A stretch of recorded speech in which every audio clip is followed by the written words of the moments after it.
அனஸ் ரலியல்லாஹு அன்ஹு அவர்கள் அறிவிக்கின்றார்கள், அனின் நபி ஸல்லல்லாஹு அலைஹி வஸல்லம் கால, அல்லாஹுடைய தூதர் ஸல்லல்லாஹு அலைஹி வஸல்லம் அவர்கள் மதீனாவிற்காக இவ்வாறு துஆ செய்தார்கள்.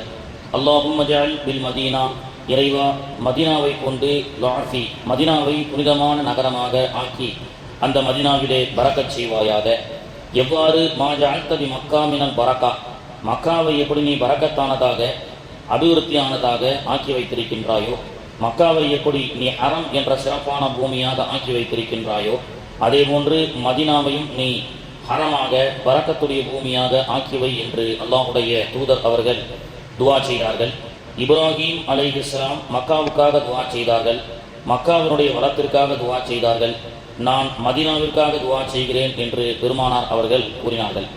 வான் ரஜுல் மின் ஆல் ஹத்தாப், ஒரு மனிதர் ஹத்தாபுடைய குலத்தை சார்ந்தவர் கூறுகின்றார், அனின் நபி ஸல்லல்லாஹு அலைஹி வஸல்லம் கால, அல்லாஹுடைய தூதர் அவர்கள் கூறினார்கள், மன் ஸாரனி முதஅம்மிதன் கான ஃபீ ஜவாரி யௌமல் கியாமா, யார் என்னை இந்த உலகத்தில் ஜியாரத் செய்கின்றார்களோ அவர்களை நான் கியாமத் நாளில் சந்திப்பேன் அல்லது அவர்களுக்காக சிபாரிசு செய்வேன்.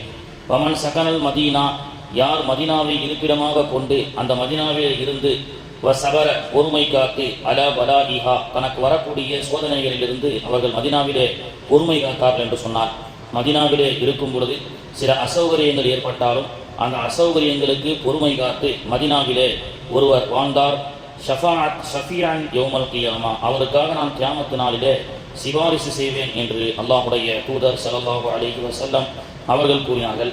வமம்மாத ஃபீ உஹதில் ஹரமைன், உஹதுக்கு மத்தியில் இருக்கக்கூடிய இந்த மதீனா தேசத்திலே யார் மௌத்தாகிறார்களோ பஅஸல்லாஹு மினல் ஆமினீன, அவர் அமைதி பெற்றவராக எழுப்பப்படுவார் யௌமல் கியாமத்துடைய நாளையிலே. மன் ஹஜ்ஜ, யார் ஒருவர் ஹஜ்ஜி செய்து, மன் ஹஜ்ஜ வலம் யஸூர்னி, என்னை ஜியாரத் செய்யாமல் அவர் சென்று விட்டாரோ, ஹஜ்ஜி மற்றும் செய்துவிட்டு மதீனாவுக்கு செல்வது அவசியமில்லை, கடமை இல்லை என்று, மன் ஹஜ்ஜ ஃபலம் யஸூர்னி, யார் ஹஜ்ஜி செய்துவிட்டு என்னை ஜியாரத் செய்யாமல் செல்கிறார்களோ வஹுவ ஜஃபானி, அவர் எனக்கு துரோகம் செய்துவிட்டார் என்று பெருமானார் ஸல்லல்லாஹு அலைஹி வஸல்லம் அவர்கள் கூறினார்கள். மக்காவிலே சொர்க்கத்தில் இருந்து வந்த ஒரு கல்லான அஜருல் அஸ்வத் என்ற கல் மட்டும் இருக்கிறது. அந்த கல்லை தொடுவதன் மூலமாக, முத்தமிடுவதன் மூலமாக, தூரத்திலிருந்து இஷாரா செய்வதன் மூலமாக அல்லாஹ் நாளைக்கு சொர்க்கத்தை தருவான், அது அந்த கல் சிபாரிசு செய்யும் என்று சொன்னார்கள். ஆனால் மக்காவிலே ஒரு கல் மட்டும்தான் இருக்கிறது. ஆனால் மதீனாவில் மட்டும்தான் பெருமானார் அவர்கள் சொன்னார்கள், மா பைன பைத்தி வ மின்பரி, என்னுடைய வீட்டிற்கும் மெம்பருக்கும் நான் சென்ற அந்த வழி இருக்கின்றதே, மா பைன பைத்தி வ மின்பரி, என்னுடைய வீட்டிற்கும் நான் பயான் செய்த மெம்பருக்கும் இடையில் ரௌலத்தம் மினல் ரியாவில் ஜன்னா, அது சொர்க்கத்தின் ஒரு பகுதியாகும் என்று சொன்னார்கள்.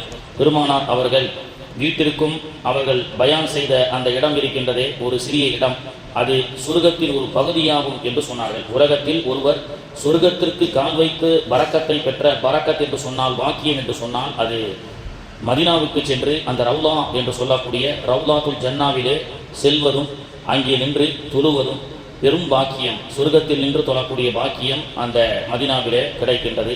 பொதுவாக அந்த காலத்திலெல்லாம், அப்பொழுதெல்லாம் கொரோனாவுக்கு முன்பதாக எல்லோரும் முண்டி எடுத்துக்கொண்டு வாய்ப்பு கிடைக்கும் பொழுதெல்லாம் எப்படி அஜருல் அஸ்வதை சண்டையிட்டு அவர்கள் முத்தமிடுகின்றார்களோ அதே போன்றுதான் ரவுலாத்துல் ஜன்னாவையும் சென்று இடம் பிடித்து கூட்டம் கூட்டமாக சென்று வாய்ப்பு உள்ள பொழுதெல்லாம் அங்கே தொழுதார்கள். ஆனால் இப்பொழுது நுசுக் என்ற ஒரு அப்ளிகேஷனை சவுதி அரசாங்கம் அறிமுகப்படுத்தி அந்த அப்ளிகேஷன் மூலமாக முன்கூட்டியே அந்த ரவுலாத்துல் ஜன்னாவிலே தொழுவதற்குண்டான ஆன்லைன் அப்பாயின்மெண்ட் நேரம் வாங்கியதற்கு பிறகு 2 to 3, 3 to 4 என்று சொல்லி 1 மணி நேரம் அல்லது அரை மணி நேரம் நமக்கு அப்பாயின்மெண்ட் கொடுக்குறாங்க.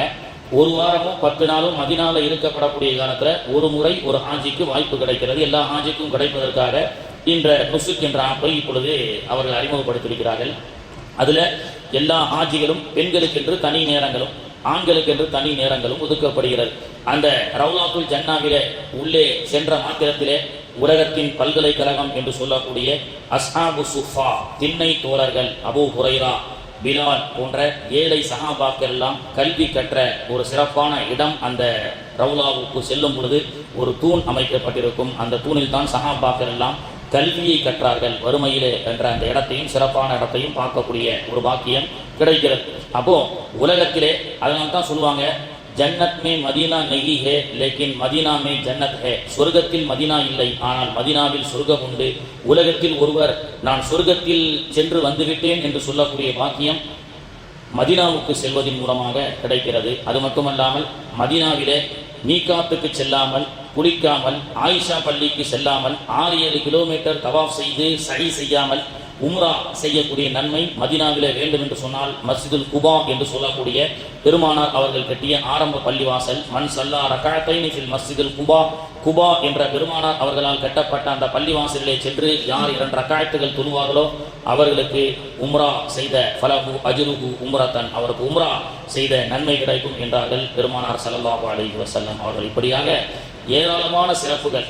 மக்காவிலே பாவங்கள் மன்னிக்கப்பட்ட ஆஜிகள் புனிதம் அடைய வேண்டும் என்று சொன்னால் மதீனாவிற்கு வருவதால் ஒவ்வொரு ஆஜிகளும் புனிதமாக அடையப்படுகிறார்கள் என்ற வரலாறு நிறைய நமக்கு சொல்லப்படுகிறது. அல்லாஹு தாலா அத்தகைய பாக்கியத்தை அல்லாஹு தாலா நமக்கும் நம்முடைய சந்ததிகளுக்கும் அல்லாஹ் தந்து அருள் புரிவானாக. சுப்ஹானல்லாஹ்.